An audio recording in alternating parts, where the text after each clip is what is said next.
Hi, I'm Lee. I'm on Instagram as Instamatic louleigh, and I'm on Ravelry as louleigh, and I sell knitting bags on Etsy at Shop Louleigh, and this is my podcast about my handmade life. So welcome, it's lovely to have you here. I hope you're finding a little bit of joy in your day, and I hope you enjoy spending the next little while with me. I always look forward to talking to you. It's really fun to sort of share what I'm doing and then to hear what you're doing afterwards. So yeah, hello. Make yourself comfortable. Have a coffee.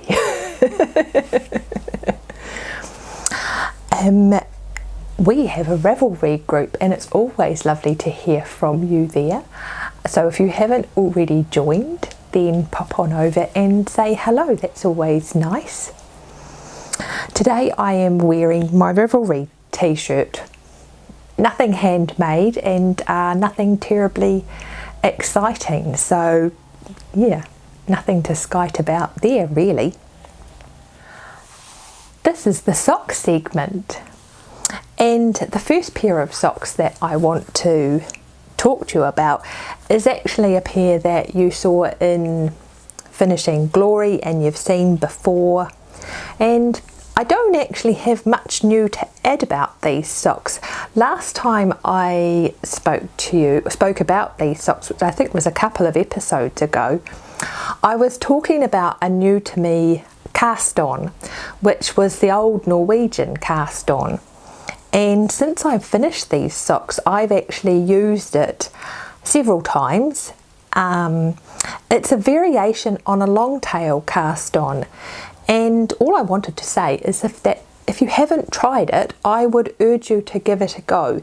As I say, if you're using a long tail cast on already, then this is a really good option. It's nice and stretchy and super neat. I like it a lot, and as I said, I've started using it as my default cast on for socks. So there you go. I urge you to try something new if you have not discovered it already.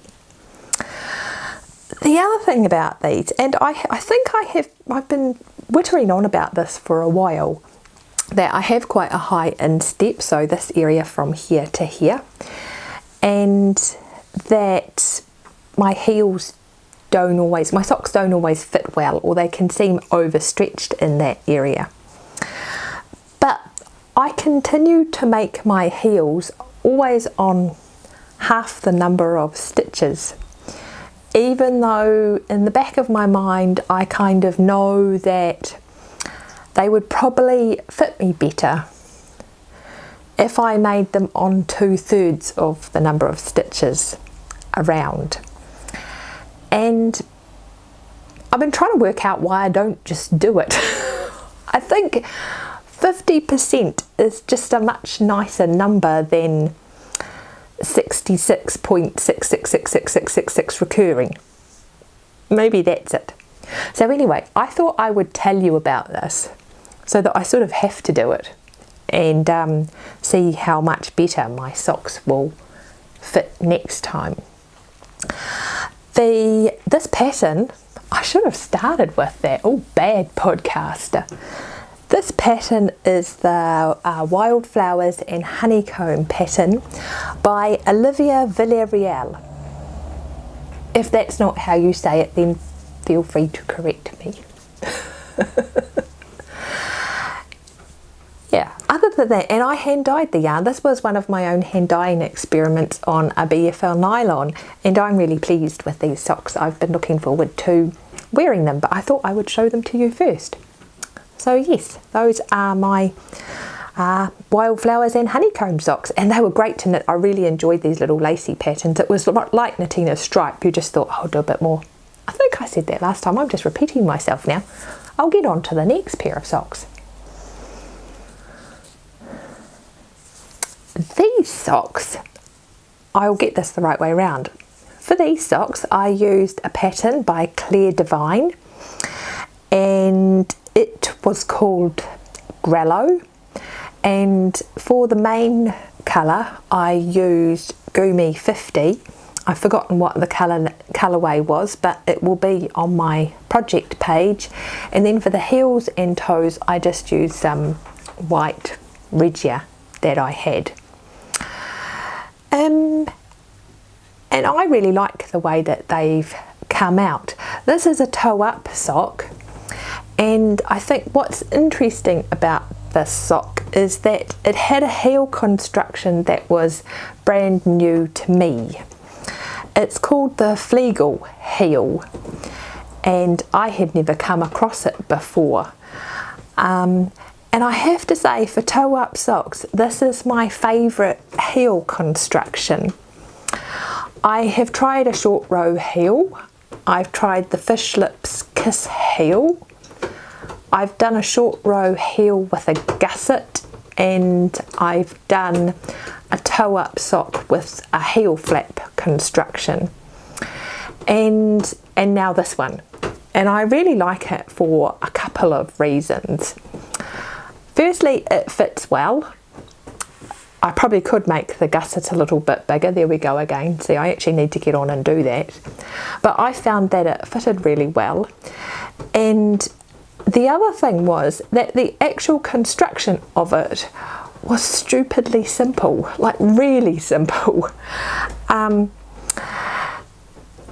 The pattern says that there are no short rows, but this white bit here, to me, I mean, I don't know what I haven't gone and looked up the definition of short rows, but that definitely looks like a short row to me, and that's what I would call a short row, so I didn't quite agree with that.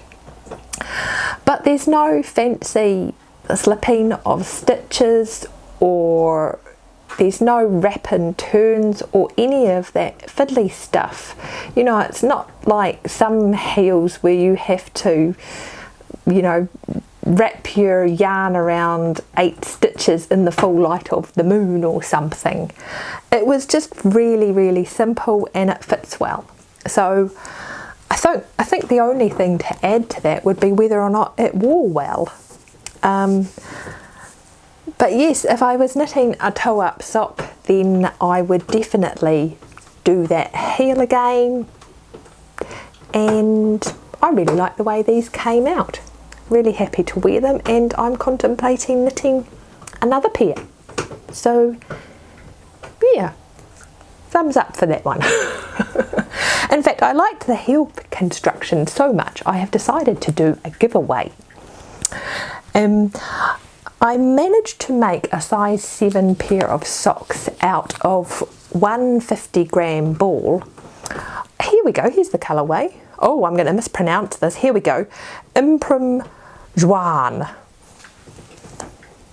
Those of you who maybe know a bit more French than me can probably do a better pronunciation, but you aren't here, so you'll just have to put up with my pronunciation. If it was Spanish, I would say Juan or something like that, but anyway. Yes, so I've decided to do a giveaway with 50 grams of the Gumi 50, which was a lovely yarn to knit with. I really enjoyed that. And then a little 25-gram ball of my first Regia, so that you can do your heels and toes with that. And I'm going to throw in the Grello pattern as well. And I thought I would draw for that on the 19th of September because it's my birthday. And so it seems only right that I should have a giveaway. So I'm going to set up a thread in our Ravelry group, and I'd like to hear about the best pair of socks you've ever made, or the worst pair of socks you've ever made, or if you've never made socks, I would like to hear about the socks that you're contemplating making. And I'd like to know why they were your best pair. Was there something that worked really well that you'd not tried before? Did you just really like the yarn? Have they worn really well? Yeah, so just pop over to the thread and talk about your socks. Photos would be appreciated, that just would make it a lot more fun. So yes, and as I say, I shall draw that on the 19th of September, and you'll get the pattern and the yarn, and I'll contact the winner then. So yeah, that will be lots of fun. I'm really excited to hear about your socks actually, and to see them as well. So yeah, you can probably hear lots of little noises in the background, and that's because my dogs are up here and my active puppy is just investigating around and playing with his toys and stealing the other dog's bed and all of that sort of thing. So that's what those little scribbling noises are all about. And what are you doing up here? Oh, sneaky. Come on then, come and say hello. Come on. This is Bobby. Say hello. Good lad. Right, now Bobby, down. Down. The last thing I want to talk about today is the shawl that I'm working on, and I think I've started this since last time I spoke to you. It's the Edwina shawl by Dee O'Keefe, and yeah, it's a really beautiful lace shawl. I really like the transitions between the different type of lace on this shawl, and I decided to start this because I've been feeling quite blue since my dog died, and I wanted a project that would be quite immersive, something that would take up a lot of my brain space and something that was a little bit challenging, so I could feel like I had achieved something positive. So I have been working away on this shawl. Pretty much I've just been working on this shawl, and of course lace never looks lovely when you hold it up on the needles. It's all scrunched up. I'm up to the chevrons on the outside edge, and I think I just have one more set of chevrons to go before I start on the edge proper. I think I have something like 30 more rows to go, which sounds like nothing, but actually when you're working on a triangular shawl with those ever expanding rows, it's quite a lot. And I'm making this in, what am I making it in? I'm making it in Jamieson and Smith Shetland Supreme 2-ply lace weight. I think this is a new yarn that they have out. It comes in these lovely balls actually. They look so neat. They're mostly a big tube inside. They're only 25-gram balls, but of course they're 200 metres a ball, so you don't need a lot. I think I have 5 of these. I ordered them especially. And yeah, I'm really liking the yarn. I think it's going to block out beautifully, and I like it because I didn't want something with a sheen or like something with silk content, and I wanted something that would have a little bit, maybe a little bit of a halo, just a tiny halo when I blocked it out, so it would feel a little bit fuzzy and comforting. And I think doing this project has really helped. I feel like in the last few days, I was just looking at it and felt like I'd come out the other side of something.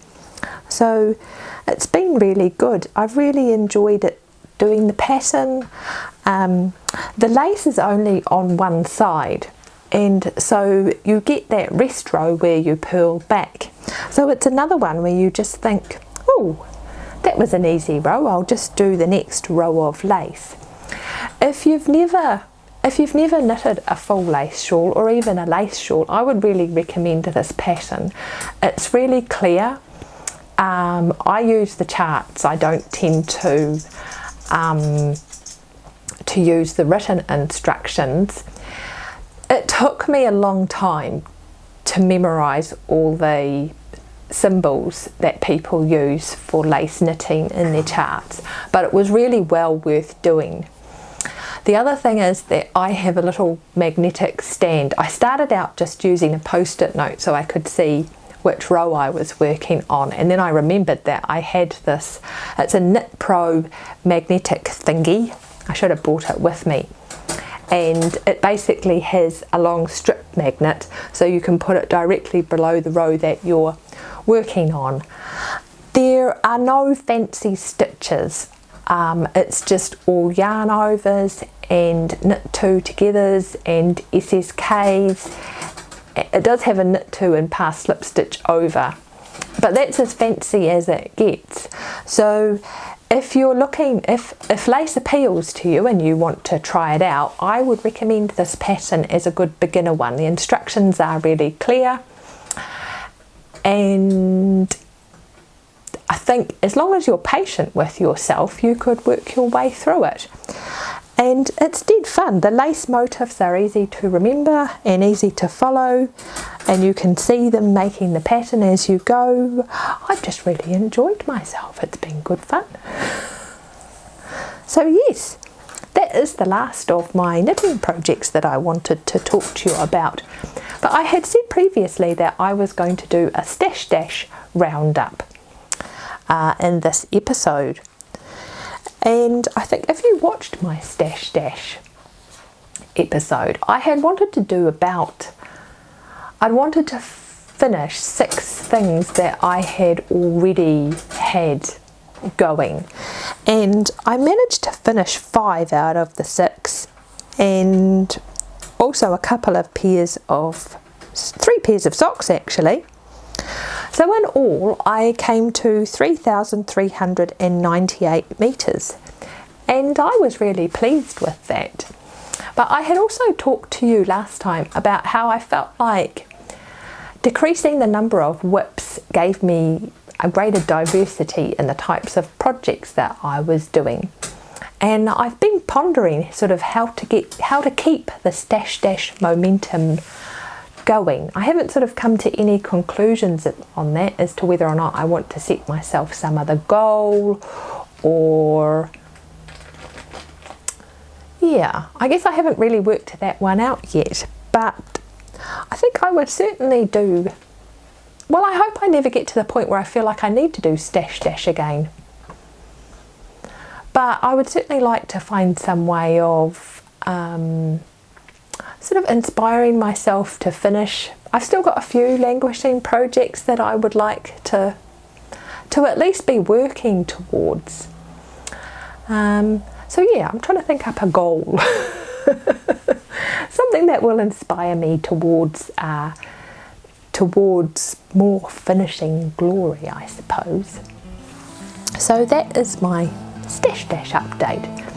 It's been really nice to come and talk to you again and say hello. I hope you'll drop over to the Ravelry group and enter the giveaway, and I hope you have a lovely day. Bye!